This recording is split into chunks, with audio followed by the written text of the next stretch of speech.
Hey viewers, welcome back to Safarnama. Today we have with us Abhishek Kumar Chaurasya.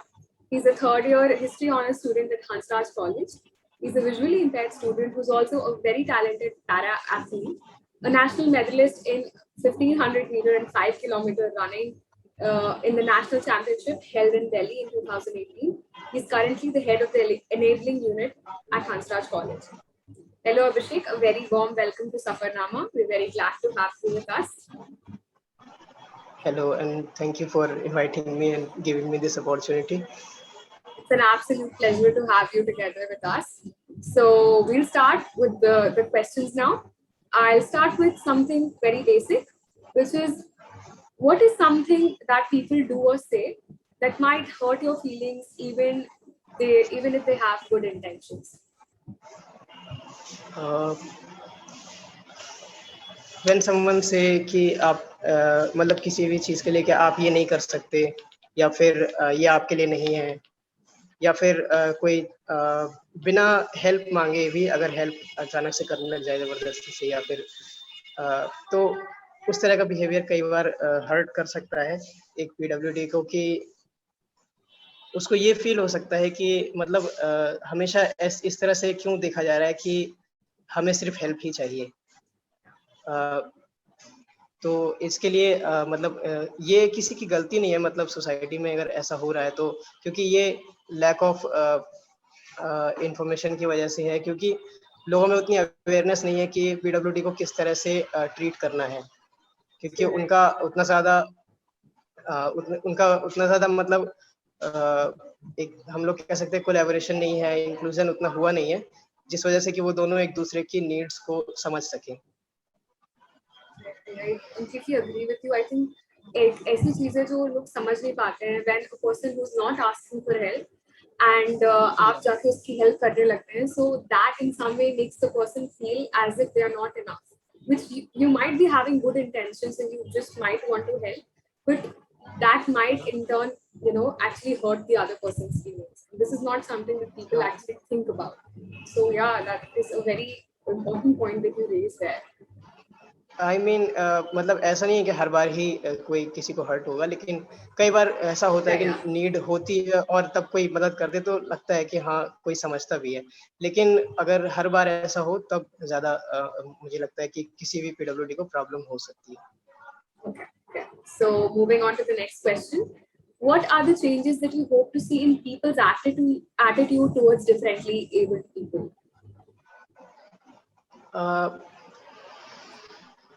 In general तो attitude मुझे लगता है बाकी यहाँ पे यूनिवर्सिटी में और कॉलेजेस में जहाँ पे एजुकेटेड पीपल हैं वहाँ पे ऑलरेडी एटीट्यूड काफ़ी हद तक ठीक है, और कई बार लोगों को पता नहीं रहता है तो तब हो सकता है कि कभी वो आपका मजाक उड़ा दें या फिर इस तरह की चीज़ें, लेकिन हमेशा ऐसा नहीं होता है। और उनके एटीट्यूड में मैं यही चाहूँगा कि they try to understand the special needs of a PWD और उनसे जाके बात करें, मतलब पहले से अगर खुद ही इनिशिएट करें कन्वर्सेशन को और एक दूसरे को जाने, तो मुझे लगता है कि बेटर ट्यूनिंग हो सकती है। Yeah, that would create an atmosphere जहाँ पे दोनों अपनी feelings और अपनी बातें और अच्छे से share कर पाएंगे. If somebody approaches वो them, गैप को कम करें खुद ही, तो मुझे लगता है कि चेंज आ सकता है। So the next question is, as we know that you're a para athlete, how was that experience for you? That experience was really nice because not even in the competition, क्योंकि competition तो सिर्फ जब जिसमें मैंने part लिया मतलब nationals में, उसमें तो वो सिर्फ विजुअली इम्पेयर्ड के लिए था, लेकिन जो प्रैक्टिस हम लोग करते थे, प्रैक्टिस सेशंस, वो अलग लेवल पे हमारे लिए हेल्पफुल थे, क्योंकि जब हम लोग स्टेडियम्स में जाते थे, मैं त्यागराज स्टेडियम में प्रैक्टिस करता था, तो वो एक पब्लिक प्लेस है जहाँ पर कोई भी आके प्रैक्टिस कर सकता है, तो वहाँ पे बहुत सारे लोग मिलते थे और बहुत सारे ग्रुप्स आते थे जो कि पीडब्ल्यूडी नहीं थे, तो उनके साथ हम लोग बहुत अच्छे से मतलब वो कोलैबोरेट करते थे। कई बार उन्होंने हमारी हेल्प की, गाइड किया, और कई बार वो हमारे लिए लेन्स वगैरह छोड़ देते थे, तो उनका बहुत ज़्यादा सपोर्ट मिला। और वो एक्सपीरियंस मुझे लगता है कि स्पोर्ट्स में कंपटीशन के एक्सपीरियंस से भी ज़्यादा अच्छा था मेरे लिए। Wow, that is such a sweet story, and I really felt nice hearing about it. So yeah, Yeah. I always was very fascinated uh, about the Paralympics more than the Olympics. So this story, sort of connects with me in some way. So yeah, it was great to hear about your experience. Um, the next question we have is, do you think India is accommodative enough for your needs? What are the few difficulties you wish were taken more care of in the infrastructure of public spaces that can easily be avoided by simple changes in implements? वैसे तो मैं एक visually impaired student हूँ, तो और मेरी बाकी disabilities के लोगों से ज़्यादा आज तक बातचीत हुई नहीं है, क्योंकि मैं शुरू से ही स्पेशल स्कूल में पढ़ा हूँ जहाँ पे सिर्फ ब्लाइंड ही पढ़ते थे, तो उस वजह से ज़्यादा इंटरेक्शन हुआ नहीं है। आई होप कि इनेबलिंग यूनिट के माध्यम से मैं ज़्यादा लोगों से इस तरह जुड़ पाऊँगा। तो उनकी नीड्स का मुझे बहुत ज़्यादा पता नहीं होगा, लेकिन फिर भी जहाँ तक मैंने सुना है और कुछ लोगों से बात भी की है, तो कई सारी पब्लिक प्लेसेस पर देयर आर नॉट रैंप्स, वहाँ पे रैंप्स नहीं है। और बहुत जगह मैंने देखा है कॉलेज में भी, मतलब हमारे कॉलेज में तो नहीं है, लेकिन बहुत जगह पे मैंने देखा है कि वहाँ पे विजुअली इम्पेयर्ड के लिए जो टैक्टाइल पाथ होता है वो भी नहीं होता है, और कई जगह लिफ्ट्स अवेलेबल नहीं होती हैं। तो उससे कई बार एक एक लाइन जो मैंने 12th क्लास में कभी पढ़ी थी, वो याद आती है कि हम डिसेबल्ड हैं नहीं, बट उन बिल्डिंग्स ने हमें डिसेबल्ड बनाया है जहाँ पे हमारे जाने के लिए सुविधाएं नहीं है। और इसके अलावा मैंने रोड पर भी या फुटपाथ पर देखा है कि कई जगह जो टैक्टाइल पाथ्स बने भी हैं डीयू में ही, वहाँ पे उसके बीच में कई बार पेड़ अड़ जाते हैं या फिर पिलर्स वगैरह हैं, तो उसको ध्यान में नहीं रखा गया उस हिसाब से, और अकोमोडेटिव उतना भी नहीं है, लेकिन हाँ आई थिंक कि कोशिश तो चली रही है।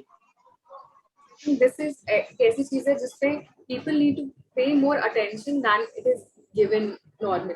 कैसी चीज है जहाँ पर this is considered more of an option कि हाँ ये भी कर सकते हैं, when this is actually a necessity. और इसको this should be one of the priorities that should be given when you're building an infrastructure, that is to include people of the people who have certain needs, and they should be taken special care of, because treating that as an option again makes them feel excluded in a certain way. If this is being done for me, then this is something special, then actually it should be the first thing that should be given priority.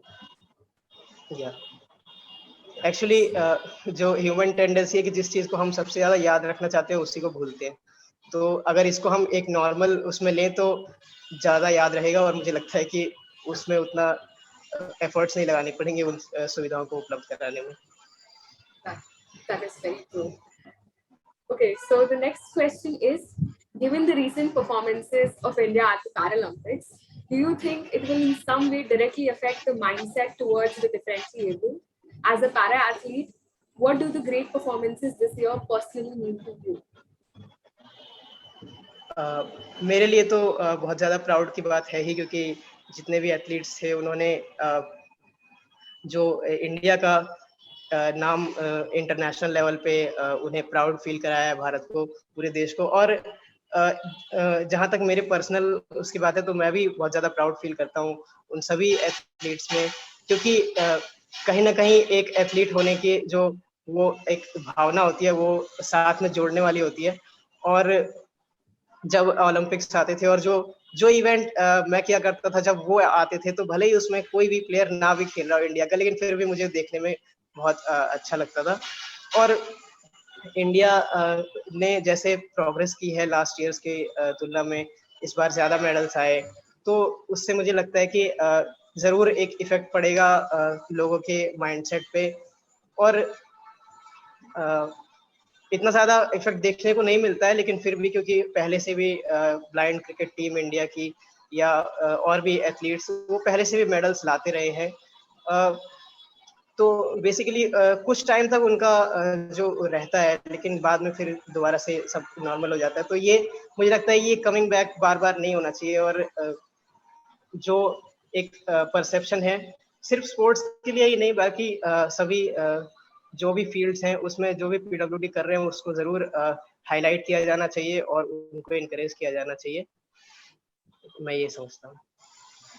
I absolutely agree with you that this coming back and then going back and then forgetting about it when the Paralympics are over, this is something that we need to be more responsible about it. This is not something कि जब Paralympics में India अच्छा करेगी तब we praise them and then later we not give it enough Yeah. importance. So yeah, I completely and I agree with think you. कि उनके जो athletes हैं उनको जब याद रखा जाए तो मैं चाहता हूँ कि उनको इसलिए ना याद रखा जाए क्योंकि वो पैरा एथलीट्स थे और वो मेडल्स इंडिया के लिए लेकर आए, बल्कि इसलिए क्योंकि वो ओलंपियंस हैं। जैसे Exactly. बाकी ओलंपियंस को याद रखा जाता है उसी तरह से उन्हें रखा जाना चाहिए।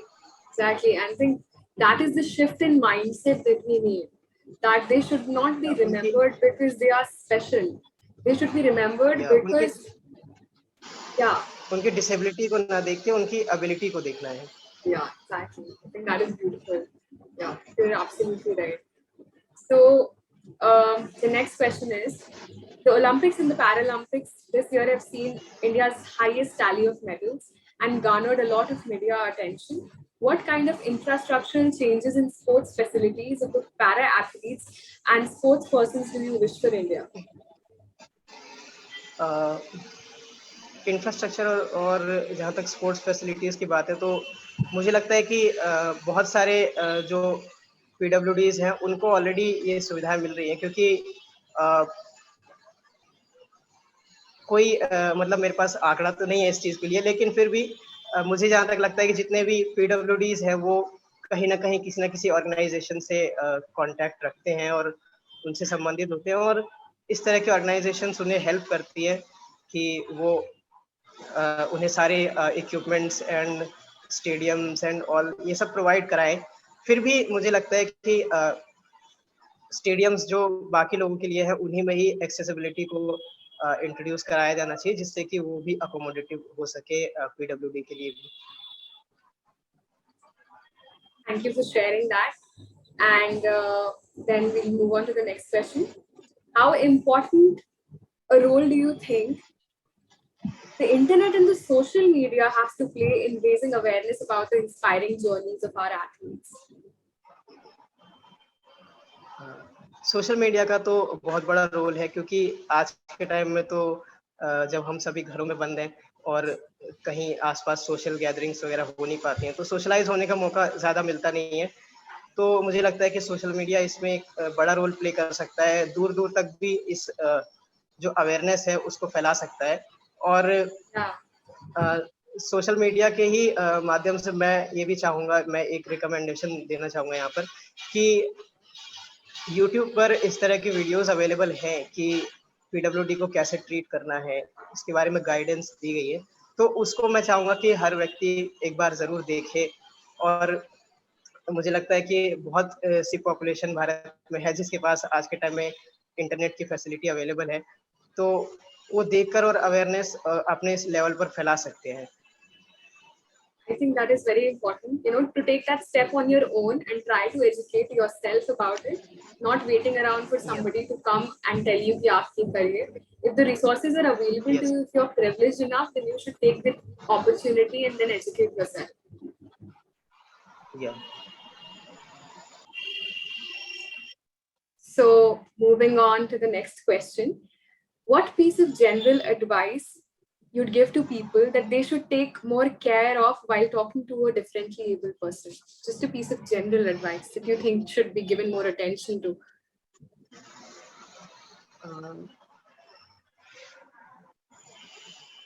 आई विल से कि अगर आप किसी पीडब्ल्यूडी से बात करें तो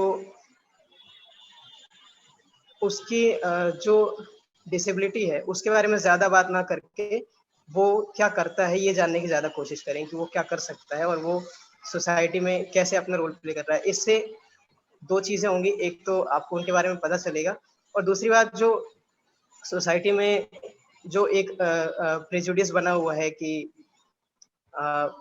certain people do certain things, बस कुछ ही चीजें ये लोग करते हैं, तो वो भी चेंज होगा। क्योंकि मैं अपने सभी पीडब्ल्यूडी फ्रेंड्स को भी बताता हूँ कि आपको ही खुद सोसाइटी को ये बताना पड़ेगा कि आप क्या कर सकते हो, क्योंकि आपकी जो एक तो नंबर कम है, सोसाइटी में आपकी संख्या कम है, और ऊपर से लोगों ने ऑलरेडी आपके बारे में बहुत कुछ सोच रखा है, तो Yeah. उसको चेंज करने के लिए आपको खुद ही बताना पड़ेगा और खुद ही आगे आना पड़ेगा, और जो अपना रोल है उसको प्ले करेंगे, तभी लोगों को पता चलेगा और तभी उनका माइंडसेट चेंज होगा। I think that is a very important thing that you said there, that to see more, what's more in the person than just the disability, the so-called disability that people say. What is more to that person than that one thing which you're just able to see? And अगर आप उसके बारे में ज़्यादा बात करोगे, so that means that the primary focus that you're giving उस person की personality में, that's just that one thing, and you're not seeing more. What the person is contributing to the society, what the person is doing for themselves, how they're excelling in their own careers. That is something that people और should talk more about. ये लोगों को ये बताया कि जो differently abled हैं वो कितने कम डिफरेंट हैं बाकी लोगों से, जितना लोग समझते हैं। Exactly. You're right. I think there's this huge gap where people feel that differently able people they differ with us in these aspects. Then actually the gap is very small, and if we talk about the other things, we'll be able to know about that better.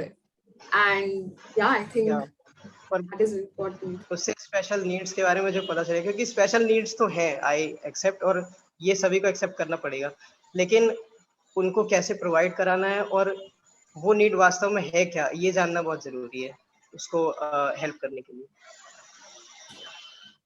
Okay, so I have one last question to you for this. It is that what is your view or approach towards life? How will you summarize it?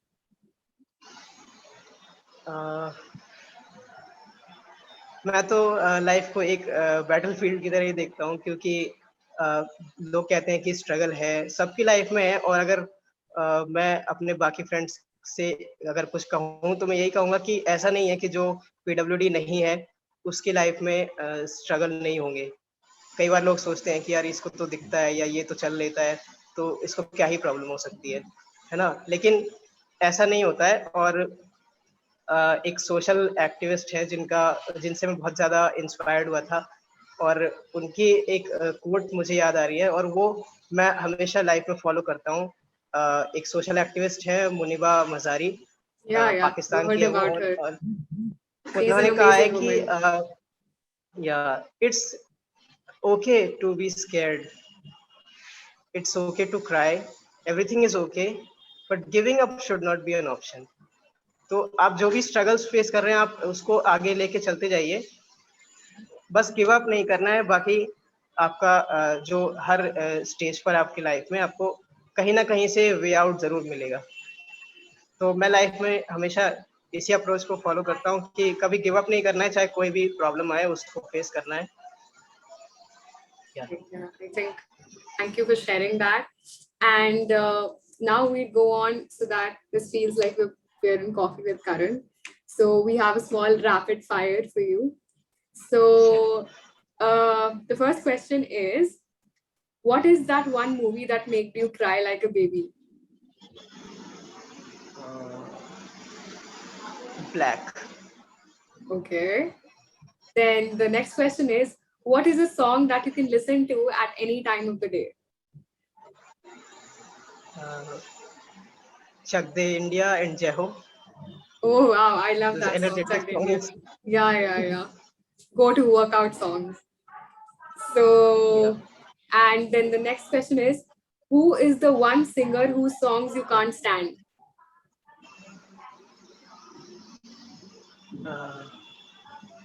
Dingchak Puja. Good one. And the next question is, what is the book that became an unexpected favorite?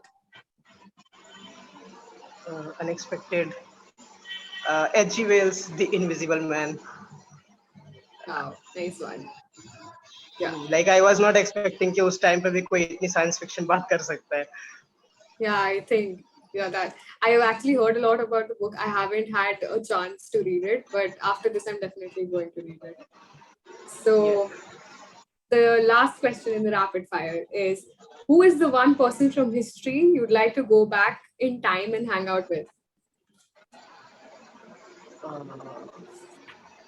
It's a difficult one.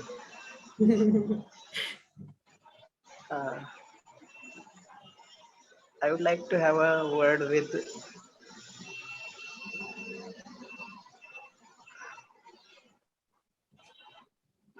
Francois Bernier, because I wanted to change his views towards Okay. India. Okay. Okay. Being a history honors student, this is like a very difficult pick. Choosing one Yeah. person from history that you'd like to hang out with. So yeah, I knew it would be a difficult one for you. So with that, we come to the end of the interview. Thank you so much for being here with us today. It was an absolute pleasure to talk to you, and a very enriching experience, I Thank you must so much. say. So yeah, thank you so Yeah. much, Abhishek, for being here with us today. Thank you. Thank you. Thank you. Thank you so much. We'll take your leave. Okay, thank you, viewers. Okay, bye.